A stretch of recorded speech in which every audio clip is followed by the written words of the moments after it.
Kebayang gak sih ada sebuah istana super megah di surga, tapi istana itu bukan buat raja, bukan buat nabi, tapi buat seorang wanita biasa.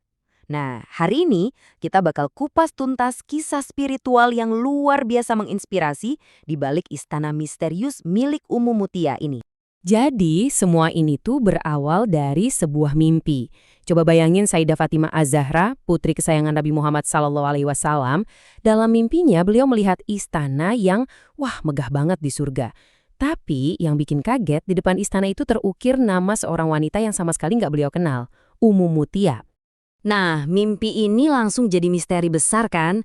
Siapa sih sebenarnya Umu Mutia ini? Terus amalan apa yang sebegitu luar biasanya sampai beliau dapat hadiah istana semegah itu di surga? Mimpinya itu berasa nyata banget, bukan kayak bunga tidur biasa. Saking penasarannya, Sayyidah Fatimah langsung tanpa ragu bertanya ke ayahnya, Rasulullah, buat cari jawaban. Dan inilah pertanyaan kunci yang jadi inti dari seluruh cerita kita kali ini. Sebuah pertanyaan yang akhirnya bakal membawa kita ke sebuah penemuan bahwa kemuliaan sejati di mata Allah itu sering banget tersembunyi di balik hal-hal yang kelihatannya sederhana. Oke, jadi atas saran dari Rasulullah, Sayyidah Fatimah dan suaminya, Ali bin Abi Thalib, memulai pencarian mereka.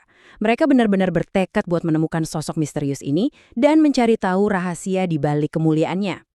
Tapi, apa yang mereka temukan? Wah, ini malah bikin misterinya makin dalam. Soalnya, ada perbedaan yang jomplang banget antara istana megah di mimpi dengan kenyataan yang mereka lihat di dunia.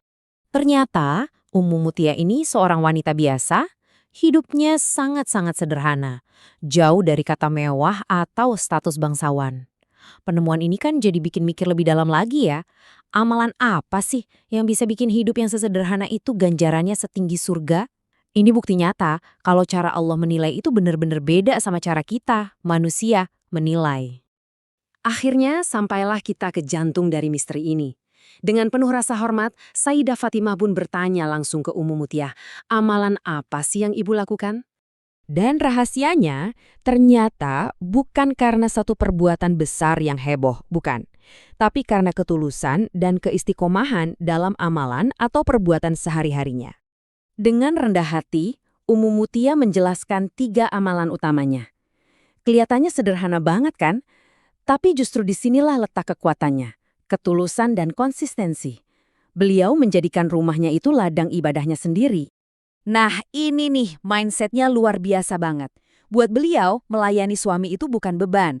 Sama sekali bukan.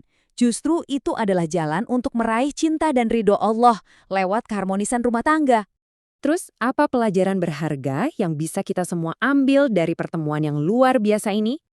Dan inilah momen aha-nya, momen pencerahan buat Sayyidah Fatimah. Beliau jadi sadar kalau kemuliaan sejati itu bukan soal garis keturunan atau status, tapi soal karakter, pengabdian, dan cinta yang tulus banget kepada Allah. Jadi intinya apa? Poin terpentingnya adalah jalan menuju surga itu terbuka lebar buat siapa aja. Nggak peduli status sosial atau ekonominya gimana. Kuncinya cuma satu, akhlak mulia dan ketulusan hati dalam setiap perbuatan, sekecil apapun itu. Nah, kisah ini ninggalin kita sebuah pertanyaan yang dalam banget buat direnungkan. Kalau ternyata istana surga itu dibangun dari amalan tulus kita sehari-hari, kira-kira di mana ya kita bisa mulai membangun istana kita sendiri mulai hari ini?